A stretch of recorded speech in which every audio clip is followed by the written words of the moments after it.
Hello, magandang umaga. Isusuot ko lang itong kasi kung minsan nawawala eh. Nasisira na kasi yung aking So, hello. Ayan, narinig niyo ba?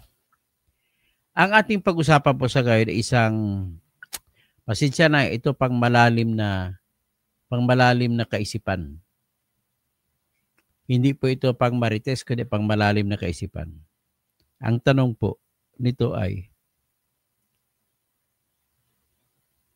ano kaya ang unang gagawin para laban kay Sarah? Kasi alam na po natin, magandang umaga po, Pastor Roger Ravi.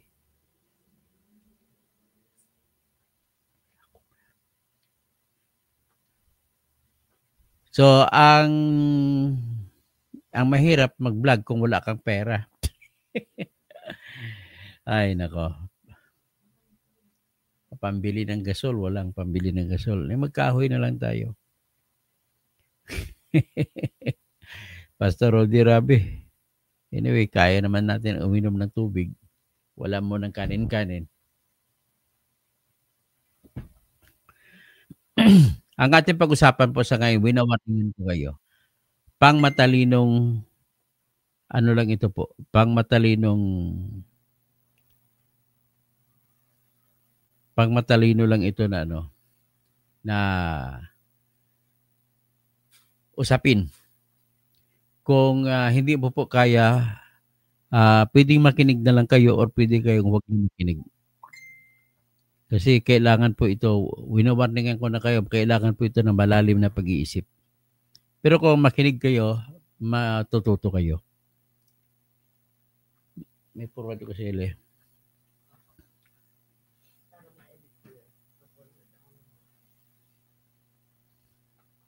Mukhang papa-edit ni Evelyn.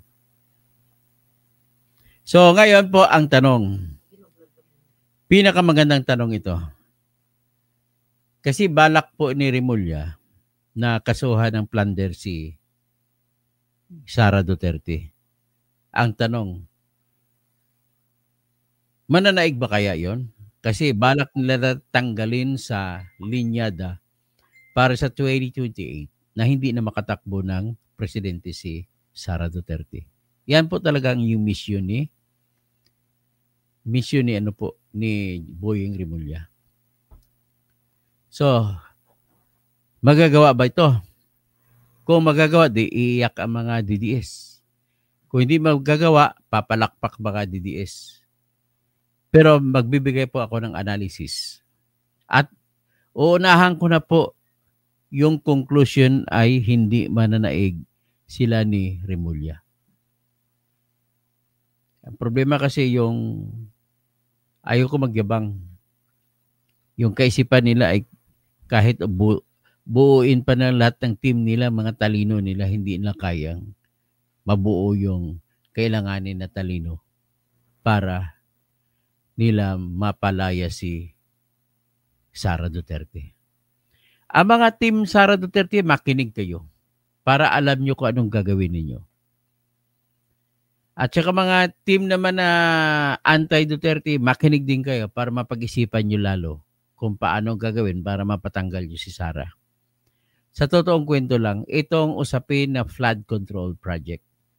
Itong usapin na lahat ng mga corruption na nangyayari sa Pilipinas ay malaking dagok ito sa BBM administration. Hindi po makakabangon ang BBM administration kahit matapos pa yung 3 years na mag-election. Ang problema kasi kay BBM ay wala na pong naniniwala sa kanya maliban lang sa kanyang mga kulto na hindi siya guilty rito. Paano niya maisalba sarili niya? Gumawa siya ng investigation team, tinawag niya independent. Paano naman mag-independent? Ikaw naman nag-appoint, ikaw naman nagpangalan. At pag matapos yung resulta ng kanilang investigation, titingnan mo pa muna kung anong gagawin. So what kind of independence is that? Where did you get that meaning that independence is equivalent to hideous transactions? Tinatago mo yung hearing ng ICI? Nakakahiya kaya? Hiyang-hiya na kaya yung professor ko na si Justice Andres Reyes. Yang kung siya papipiliin, alam niya dapat dapat magbuksan sa publiko. Ang problema lang, marami nagsasabi na narinig nila kung paano magtanong itong tatlong member ng commission. Mukhang mga itlog doon, magaling pa si Paduano magtanong eh.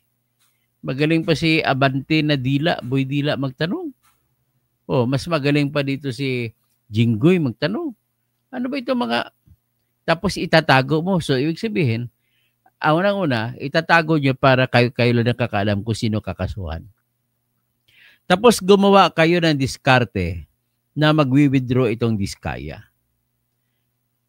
Ginagawa nyo po yan sapagkat po ang balak nyo talaga ay kakasuhan ng gusto ang lahat ng kontraktor. Bakit po ang lahat ng kontraktor ang kanilang gustong kasuhan? Isa lang po ang rason dyan.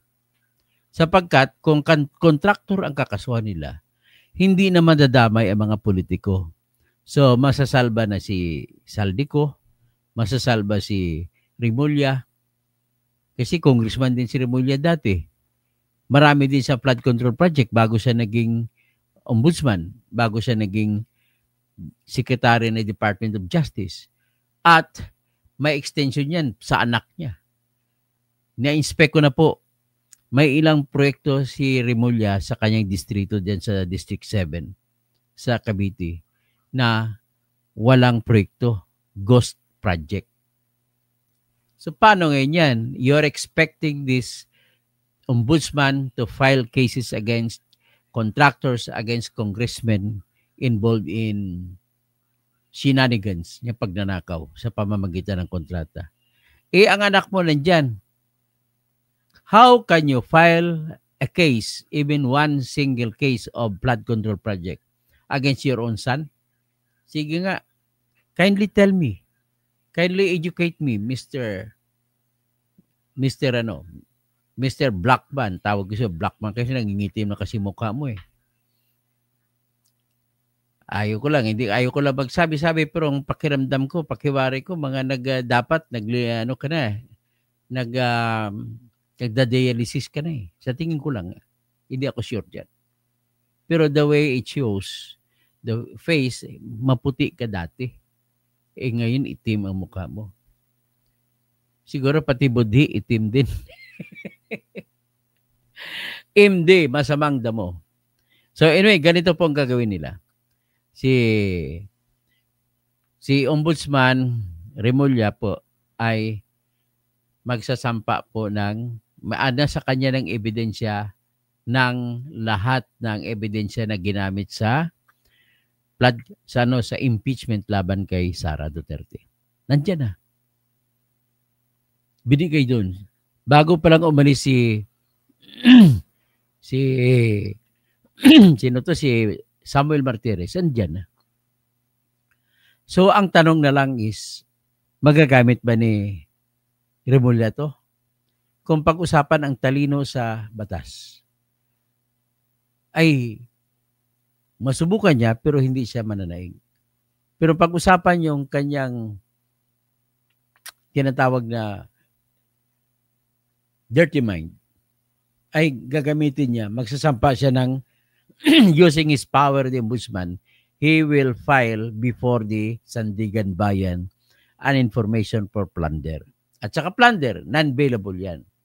So kung non-bailable, ay kung normal na tao lang si Sara, kung hindi siya vice president, mapipilitan siya ngayon magpakulong. Antay niya hanggat matapos ang plunder. The question now, therefore, is this. Can Rimulya file a case of plunder with regard to the confidential funds as in the form of malversation, and with regard to bribery, and with regard to all other crimes there as listed as being charged against the Vice President sa impeachment court? Ang tanong, pwede niya bang isampa yan? Maraming abogado nag-iisip, yes, they can file because of their quick and shallow reasoning. Sabi nila, ano lang naman yan eh. Iba naman, hiwalay naman yung crime, hiwalay naman ang impeachment. hindi naman namin siya kakasuhan sa administrative. Kasi administrative case po, for all you know, I want to educate all of you, if you file an administrative case against somebody, your objective is to remove him or her from employment or suspending him or her from employment. Ibig sabihin, may kinalaman po sa trabaho. So this time, because the president and the vice president is explicitly stated in Article 11 of the Constitution, Section 1, that the president and the vice president are impeachable officers. And they can be removed only by impeachment court through the decree that they are guilty. So, ibig sabihin, hindi po sila pwede matanggal other than impeachment. So, magsa-successful kaya? Okay, pag-usapan natin. Okay. Kasi hawak niya na ang ebidensya, ang theory nila ni Remulla, tsaka mga kakampi niya, ay magpapile sila ng criminal case. Kasi ang criminal case, hindi naman yan impeachment. So, ano ngayon magiging objective ng criminal case? Pasensya na.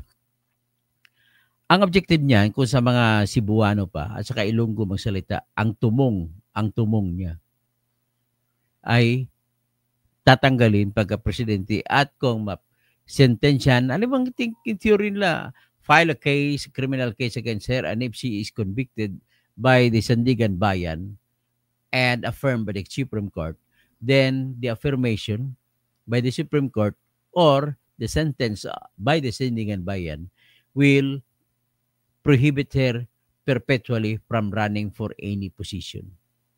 Yan ang theory nila.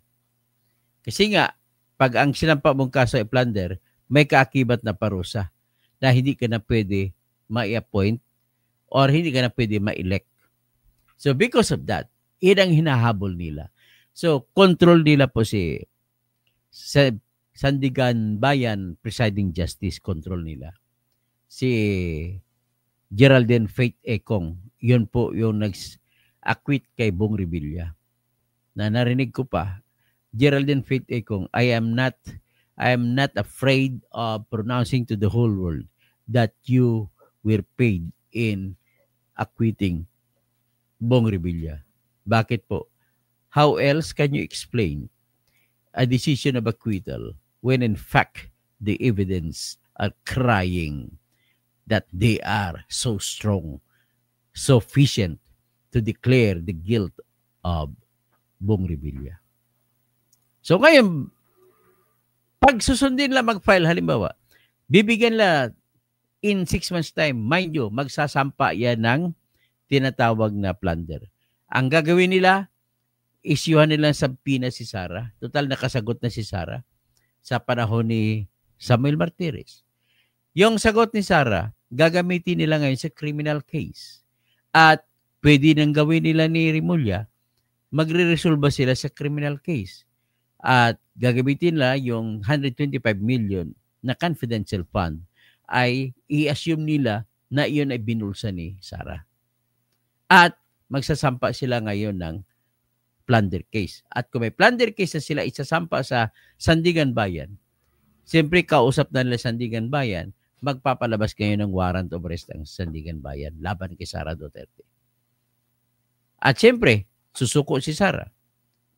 Magpapabilanggo siya. Pero at the same time, i-challenge din sa Supreme Court. Ang tanong yun, mananaig ba si Boying Remulla? Milicia Castro Mayor? Raimundo Remucas? Didiis takbo na or magpasakit-sakit na? Ay hindi. Pag nag-press, hindi po mananalo yan. Helen Bagyo, magandang umaga. At bakit ko sabihin, ito yung paliwanag dyan. Kailangan mas malalim po yung isip ng inyong pag-iisip at maarok nyo kung anong ibig kong sabihin. Number 1, pwede ba yan? Sagot, hindi po pwede magsampa ng criminal case si Remulla. Bakit po? Kasi sa ngayon, hindi pa nag-decision ang Supreme Court sa motion for reconsideration na sinampa ng House of Representatives doon sa pagbabasura ng Supreme Court sa kanilang impeachment complaint laban kay Sara. So, ibig sabihin, buhay pa. Buhay pa yung impeachment complaint laban kay Sara. O, si Chavit yan, kasunod yan. Unahin nila yan. Kaya delikado si Manong Chavit. Manong Chavit, take your good lawyers with you. Unahan mo na mga yan. So, ngayon, pag isasampa nila ang kaso, ang problema nila sinasabi ko ay buhay pa yung impeachment ngayon laban kay Sara. Sapagkat po, yung House of Representatives ay nagsampa po sila ng motion for reconsideration sa decision ng Supreme Court na ibasura yung impeachment complaint sa rason. Number 1, na more than once na nila sinampa ang impeachment complaint. Ayon sa Supreme Court, may 4 na complaint. First complaint na sinampa noong December 2, 2024. Second complaint na sinampa noong December 4, 2024. Third complaint na sinampa noong December 19, 2024. Pareha lahat ang laman yun. Tapos, for a time, sabi ni Toby Chanko, ginamit na nila ni Tambaloslos yun na panakot kay Bongbong Marcos. Kasi during that time, si Bongbong Marcos, he did not believe in filing a case of impeachment against Sara Duterte because they will lose the election in the 2025 elections. True enough, natalo sila.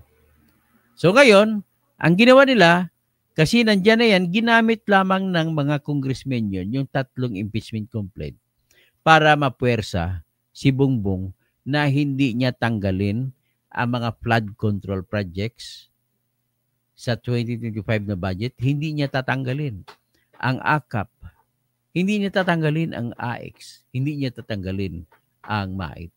True enough, hindi tinanggal. Kung may tinanggal, kukunti lang. During the time, there were 421 projects sa flood control. Bakit hindi ni Bongbong Revilla, Bongbong Marcos, bakit hindi niya tinanggal lahat yun? Ang tinanggal niya lang ay 421 billion worth. Ang tinanggal niya is 29 billion lang. So, ibig sabihin, kasama sa kutsabahan si Bongbong Marcos sa lahat ng mga flood control projects. Pero, napilitan si Bongbong ganon, in fairness to him, nagagawin lang ganon sapagkat po, nananakot, nagbablackmail ngayon ang grupo nila ni Romualdez doon na kung hindi niya aprobahan, ipapile nila ang impeachment complaint. At kung ipapile, wala pang election, sigurado matatalo kampanya ni Bongbong Marcos para sa mga alyansa. Nangyari, ayaw pa rin, ngayon aprobahan na ang budget, nagkaroon ng mga blanco-blanco. So, it became the worst budget in history. So, nangyari, nagsampa ng kaso yung mga opposition, grupo ni Duterte, na ang dapat, wala, hindi blanco yun, pero nahuli nila mga blanco. So, ngayon, nahuli yung blanco, ang kasunod na problema nila ni Remulla, ni Romualdez, ay ayaw i-release ni Bongbong Marcos ang pera. Kahit na inaprubahan niya, ayaw niya i-release ang pondo para sa AKAP, AX, MAIP, at saka flood control projects. Kaya nga binansagan niya FLR. First Lady Romualdez bang FLR? Hindi. For later release. Ibig sabihin, binarkahan ni Bongbong, pangkontra ni sana yun. Hindi niya i-release, hindi niya pirmahan ang pagpalabas ng pondo para sa mga flood control projects. Para mapersa siya, noong February 5, sinampa na nila ni Martin Romualdez ang pang-4 na impeachment complaint laban kay Sara. The same din ang laman. Walang binago. So, nagka-hindot-hetot na ito ang nangyari. So, ngayon, napilitan naman si Bongbong Marcos magpalabas ng pondo. At yung pagpapalabas niya ng pondo ay nangyari, nagkaulan-ulan, nagkabagyo, 3 bagyo sunod-sunod. Bagyong Krising, Bagyong Dante, at Bagyong Emong. Natuklap ang mga flood control projects. This time, nabisto ng mga congressmen. At nung nagkaroon ng SUNA or State of the Nothingness Address noong July 28, nagalit si Bongbong. Pero complicit din siya, kasama din siya sa diskarte. Sumigaw siya, mahiya naman kayo. Kasama ka doon sa mahiya, Mr. BBM. Pinirmahan mong budget eh. Yun ang nangyari. Kaya nagka-hendot-hetot na, nagkaroon ng investigation. Hanggat sa natuloy, natumba si Romualdez at saka si Saldico. Sila yung pakana nun. So natumba sila. Wala nang problema si Bongbong Marcos kay Romualdez. Nag-resign nga eh. Pero ang problema, napakalaking problema, ang flood control sa kanyang balikat na kaatang. Kahit sabihin pa niya anong pakikunwari ni BBM na siya daw nag-imbestiga, walang maniwala po kasi ang investigasyon mo patago. Hindi po yan titignan ng tao. So dahil dyan, ay natuloy-tuloy ang impeachment hanggat sa binasura ito ng Supreme Court. So na binasura ng Supreme Court, doon kayo nagagalit sa Supreme Court. Paano naman kasi dapat naman talaga ibabasura yun? Kasi isa lang po ayon sa ating konstitusyon ang pwedeng isampa na impeachment. Ang ginawa nyo 4. Kaya nalikturan kayo ng impeachment ng Supreme Court. Hanggang ngayon, dahil galit kayo, binasura na rin, in-archive na rin ng Senate. At walang magawa ang Senate kasi dinismiss ng Supreme Court. So ang chance na lang ninyo is nag-file kayo ng motion for reconsideration para maibalik, sa hope ninyo na mapwersa ninyo yung mga Supreme Court justices. Kasama pa sa pumirma na ibasura ang impeachment ay yung appointed ni BBM na bagong justice na si Justice Raul Villanueva. Ilocano, pero nagdesisyon siya laban sa impeachment. Ibig sabihin, nalagay sila ngayon sa balag ng alangin. So ngayon ang mga thinking Pinoy nila, yung mga think tanks nila kung tawagin, nag-isip ko lahat ng mga brilliant legal minds, nagtipon sila. Naniniwala pa rin ako na walang brilliancy ang kahit anong legal minds na brilliant pagdating sa katarantaduhan. Katarantaduhan, anong iisip nila? Iniisip po nila paano sila gagawa ng diskarte. Kasi ang impeachment ay obviously talo na sila, suko na sila. So dito ngayon, gusto nila masampahan ng plunder case si Sara Duterte. Si Atty. Libayan, baka makinig ka. Si Teacher Mark Reacts. Yan ang mga kakampi ko, itong dalawa eh. Pagdating dito, ang tanong, mananaig ba yung plunder complaint? Ang sagot ko kanina, hindi. So, ano ang mga rason? Ito po mga legal reasons. First, it is a fact of life na yung impeachment complaint ay nandun pa sa Supreme Court, nakalambitin pa, hindi pa tapos ang issue. Kung hindi pa tapos ang issue, you can never, ever make a move that will preempt the Supreme Court.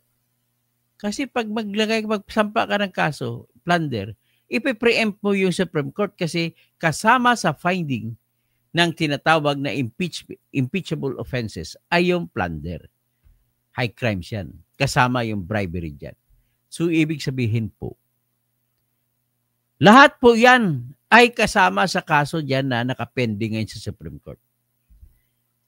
At kung nakapending yan, hindi po magagamit ni Remulla yan na dahilan para magsampa ng criminal case. Bakit? Ulitin ko pa, ay ang mga kasong yan na criminal case, iyan din ang bumubuo ng kaso sa kanyang plunder, kanyang impeachment.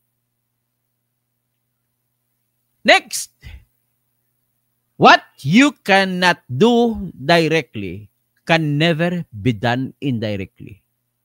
So, ang indirect na attack ninyo is kasuhan ninyo ng plunder. Pagkatapos, ang inuhope ninyo ay aaprubahan ng Sandigan Bayan ang plunder at magpapalabas ng warrant of arrest at huhulihin si Sara at ikukulong at mahihiya siya ngayon sa publiko at matatalo siya ngayon sa 2028.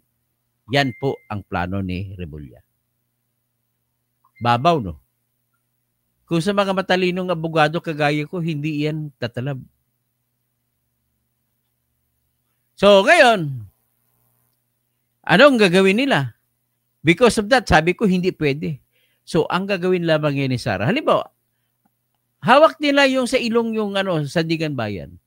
But the problem remains na nanalo si Sara sa Supreme Court. I-invoke lamang ni Sara yung pendency ng reklamo sa Supreme Court. Ibabasura ng Supreme Court yung inyong plunder case na yan. So, yan po. Kinikwento ko na nga sa ngayon para makikita nyo yung expect nyo yung palitan ng fireworks. So, ibig sabihin, ang hindi mo pwede gawing direkta ay bawal ka rin gagawin na indirect. Kasi, bakit indirect? Kasi kung masintensyahan sa criminal case si Sara, kasama sa sentensya ayon sa batas ay ang sentensya na bawal na siya umupo sa kahit anong pwesto sa pamahalaan. Pag ginawa nyo yan, therefore you are circumventing the law of impeachment, the highest law and the higher law over the criminal law. Kasi criminal laws lang yan. Ang criminal laws, binuo lang yan sa statute lang yan. Mas mataas ang constitutional law.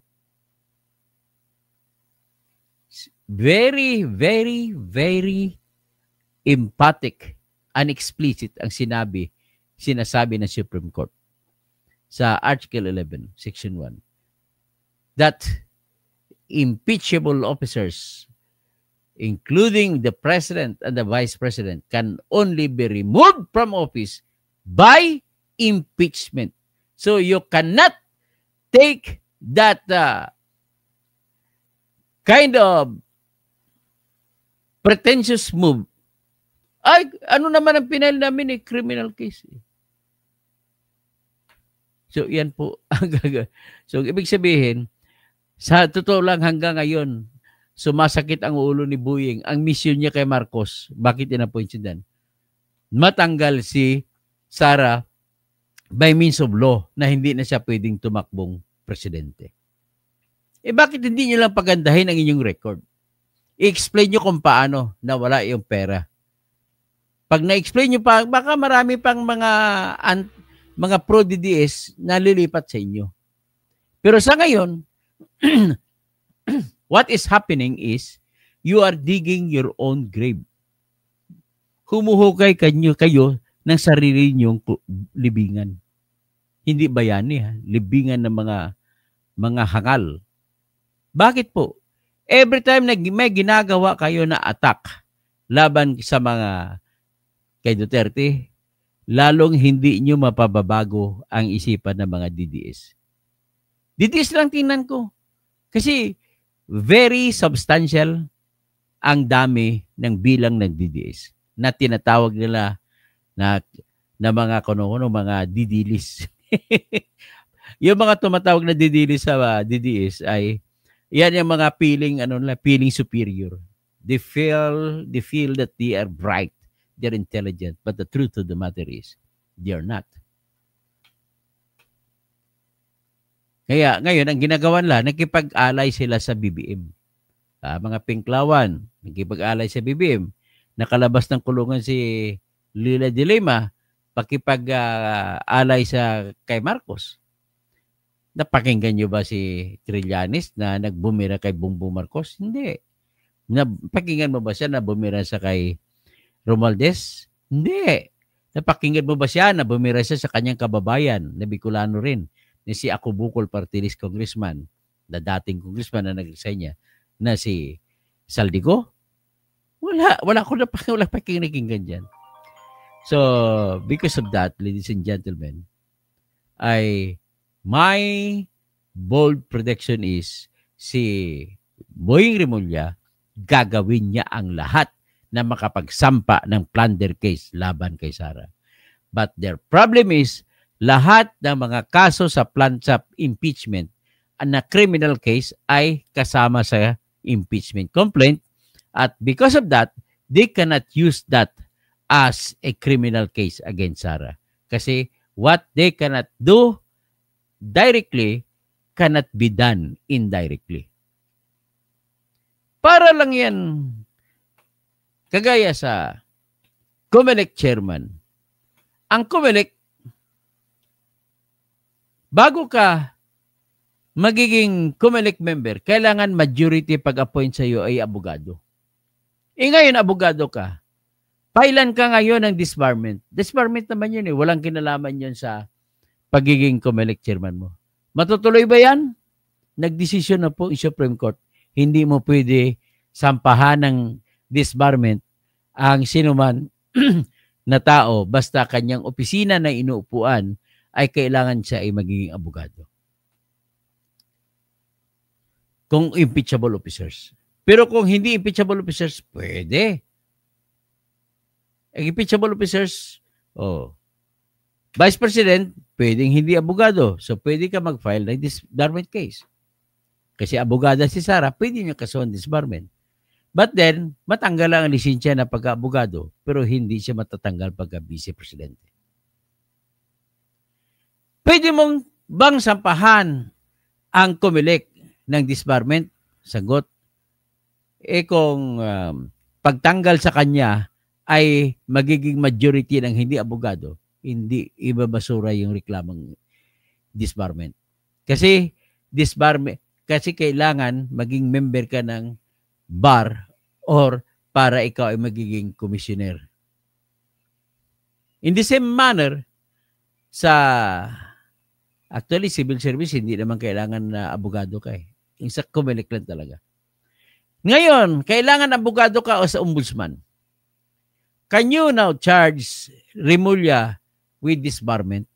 Sagot, hindi. Kasi pag dinisbar mo siya, matatanggal siya, ma-disqualify siya. So, what cannot be done directly can never be done indirectly. The same thing is protecting Rimulya. So, kaya,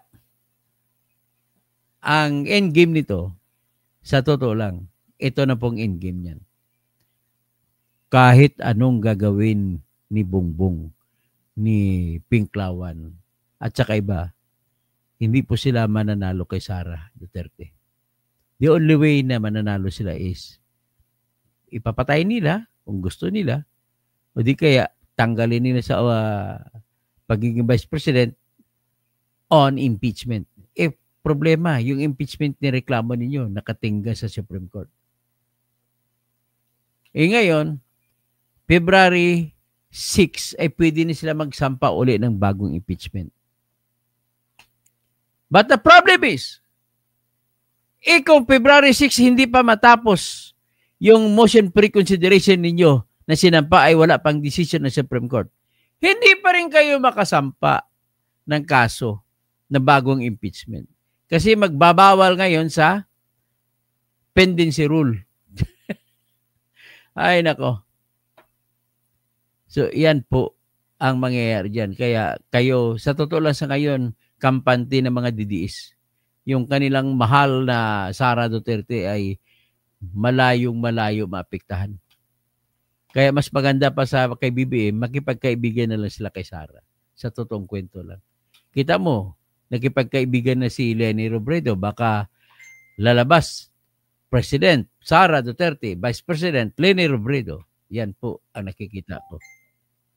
Siyempre, ayaw makipagkampi ni Sara kay BBM.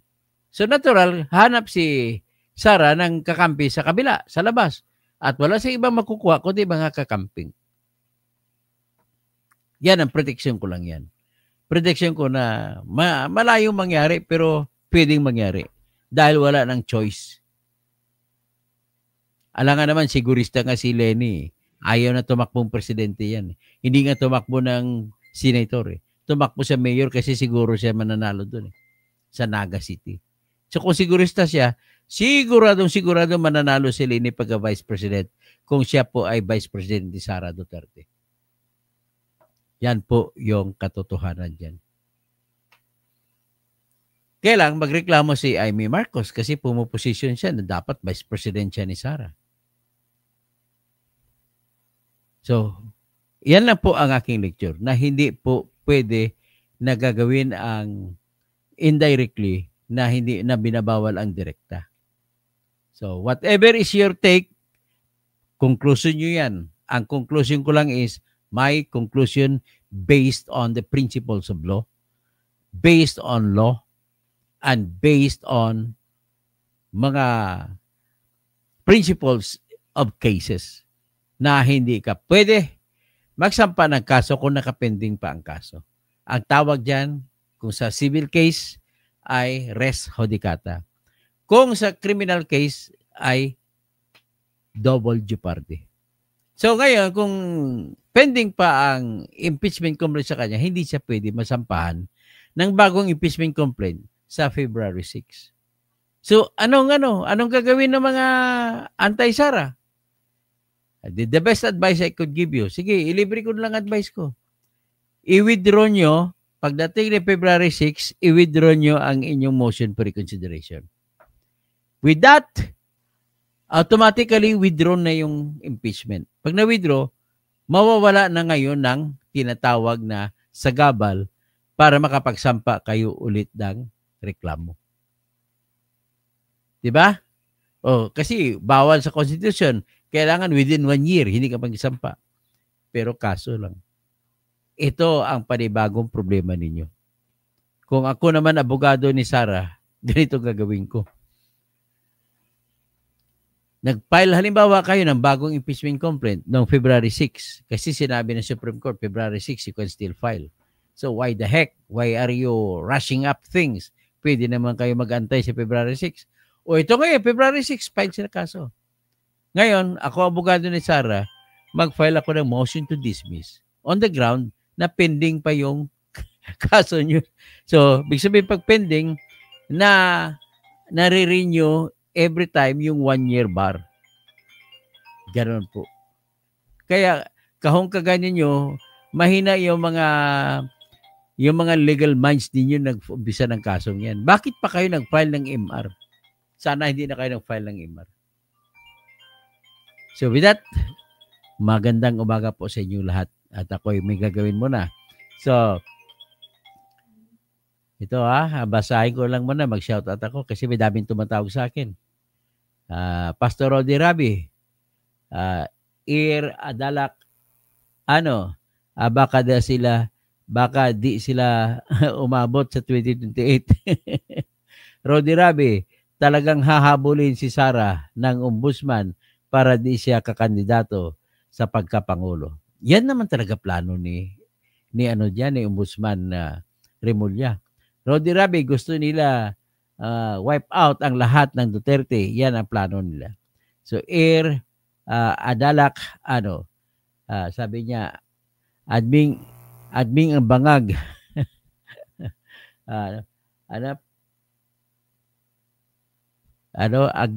adming mga bangag. PTO, mga loyalist. Okay. Ron Robert Go. Ngayon lang ako nakakita ng ganyang ombudsman. Helen Baguio, naimbag na bigat makada kayo amin. Tita Pilina, mga halang ang kaluluwa. Bing Dibuki, good morning, Manang Bing. Stay safe and healthy always. Guillermo Velasco, Adalak, may tama ko.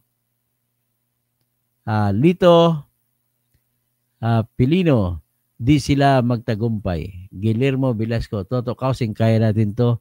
May evidence naman yata si Remulla. Tingnan natin kaya lang problema niyan. Hindi pa tapos yung kaso sa Supreme Court. Akatsuki, Katoto, ano masasabi mo sa ICI? ICI, wala yan.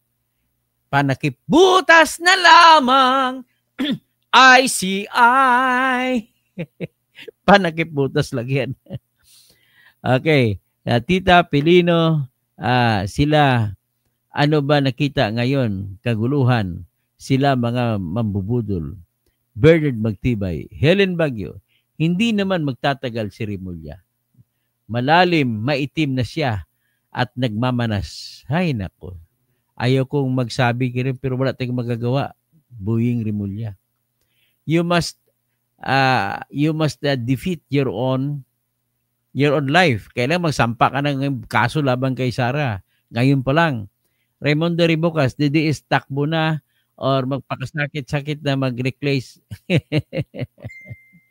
Hindi lang didiis yan. Mga kakampi mo, mga BBM, grabe. Magpasakit mo si Saldico, nagpasakit-sakit na. Milicio Castro Mayor, hello po. Raimundo Ribocas, Chabit, takas na. Ay, di matapang si Chabit. Naimbag, bigat, Chabit Singson. I know you can do it. Wither na ang politika sa Pinas. Ginaline Isaac. Nako, kinantinyo si Chabit. Lalo nyo lang ginagalit. Si Chabit, si Chabit, hindi siya, kalaban niya, Warrior T. Ilocano. Okay. Alandi, sabi naman ng kalaban nila, Jack Maawatan. Kung matalo kayo, sabihin lang ni Chabit sa inyo, agya manak, kabanang. Alandi, magandang umaga. Virgin Salonga, kung halimbawa makulong ang BP at hindi pa makonvict sa Sandigan Bayan, pwede po siya makatakbo. Pero sigurado po ako na kapag kinasuhan nila, naikulong nila, tatakbo lang yan sa Supreme Court, palayaan ng Supreme Court yan. Dennis Causing, may broad. Tapos si D+, galitan si BBM. So, Hamaka Coast Enterprises, Sabit Singson, Dina Capante, palagay ko sadyang ginagalit nila bangag yung tao para mag-alsa. Tapos, sa totoo lang, tatalo sila dyan yung ginagawa nila. Dapat makipagkaibigan sila. Si Hama Coast Enterprises, palitan lahat justices.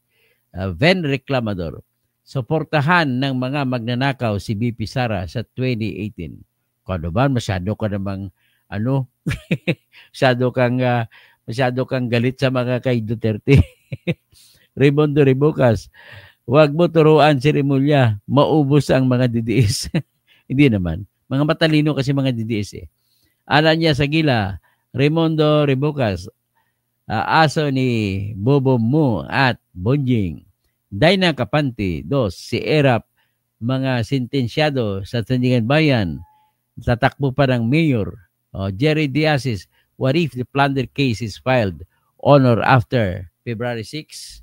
The same thing happens kapag kapag pending. Raimundo Ribocas, sabi, hawak na ang isi ng admin, obos na ang DDS. AB Long Beach, Makauma, meet, daytay nga gobyerno, grabe, Dina Capante, basta magaling attorney mo, walang problema gaya ng mga attorney ni Erap, biro mo, convicted ng Sandigan Bayan, pero nagawa ng paraan kasi na pardon siya ni Gloria Macapagal Arroyo. Hindi yun sa galing ng abogado po. Sarah Jane Bacarak, morning Sir Toto, they will do everything to put down Sara. But as you said, and we all know that she will still be the favorite of all millions Filipino. So Ananias Aguila, Raimundo Ribocas, sabihin mo kay Bunjing na ipakulong muna niya ang kanyang anak na sangkot sa droga noong 2022. Ginaline Isaac, di nga nila kaya pabanguhin pangalan ng admin kasi alam nila Sara lang ang nakatalaga bilang next president. Taga mo yan sa bato. Okay, Ananias Aguila, Raimundo Rebocas, mami ng bangag at adik sa admin ni Babu isa kanaron. Iwi Long Beach, Irap was pardoned by Gloria Arroyo. Therefore, he was able to run. Okay, Edgar Nacion, Dr. Tato, good morning. Bernard Magtibay, si Enzo Recto, baba, kakampi niyo rin. Hindi na siya kumakampi sa akin eh. Iwi Long Beach, nagulo na ta Pilipinas, na Kubo nagbalay ditan. Ilocano pala 'yon. Di nakapante. Alam ko nakalagay na pardon at may condition at pardon ni GMA. Okay? Pero natalo yung condition eh. Si Ben Reclamador, kahit anong gawin ni BP Sara, hindi niya mapapalitan si PBBM. Ano gusto mo? PBBM forever? Ano ka? Wala yon.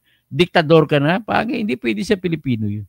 Romel Bingson, Naimbaga Bigat, Tirador Garcia, at Dr. Engineer Toto.